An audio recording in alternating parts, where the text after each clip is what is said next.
15 বছরের রাজনৈতিক ইতিহাস বদলে গেল পশ্চিমবঙ্গে। নতুন মুখ্যমন্ত্রী, নতুন মন্ত্রিসভা আর রাজ্যের রাজনীতিতে বড় পরিবর্তন। মুখ্যমন্ত্রী হলেন শুভেন্দু অধিকারী এবং কার হাতে গেল কোন গুরুত্বপূর্ণ দপ্তর, সব তথ্য আজকের এই ভিডিওতে। পশ্চিমবঙ্গের নতুন মুখ্যমন্ত্রী হিসাবে শপথ নিয়েছেন শুভেন্দু অধিকারী। এটাই প্রথমবার যখন বিজেপি পশ্চিমবঙ্গে সরকার গঠন করলো। এরপরে গুরুত্বপূর্ণ দায়িত্ব পেয়েছেন তথা উপমুখ্যমন্ত্রী দিলীপ ঘোষ, এবং এছাড়া তিনি দায়িত্বে রয়েছেন পঞ্চায়েত ও গ্রাম উন্নয়ন দপ্তরে এবং গণপূর্ত দপ্তরে। উপমুখ্যমন্ত্রী হিসেবে অগ্নিমিত্রা পালও শপথ গ্রহণ করেছেন। নারী ও শিশু কল্যাণ দপ্তর এবং সমাজ কল্যাণ দপ্তরের দায়িত্ব তিনি পেয়েছেন।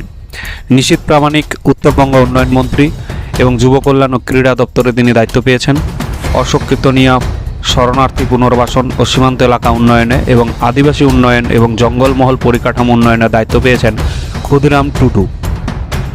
এছাড়া অন্যান্য ক্যাবিনেট মন্ত্রী হিসেবে দায়িত্ব পেয়েছেন শিক্ষা তথা স্কুল ও উচ্চশিক্ষার ক্ষেত্রে শঙ্কর ঘোষ দায়িত্ব পেয়েছেন। অর্থ দপ্তরে দায়িত্ব পেয়েছেন স্বপন দাশগুপ্ত। এছাড়া তার আন্ডারে রয়েছে শিল্প ও বাণিজ্য সেক্টর।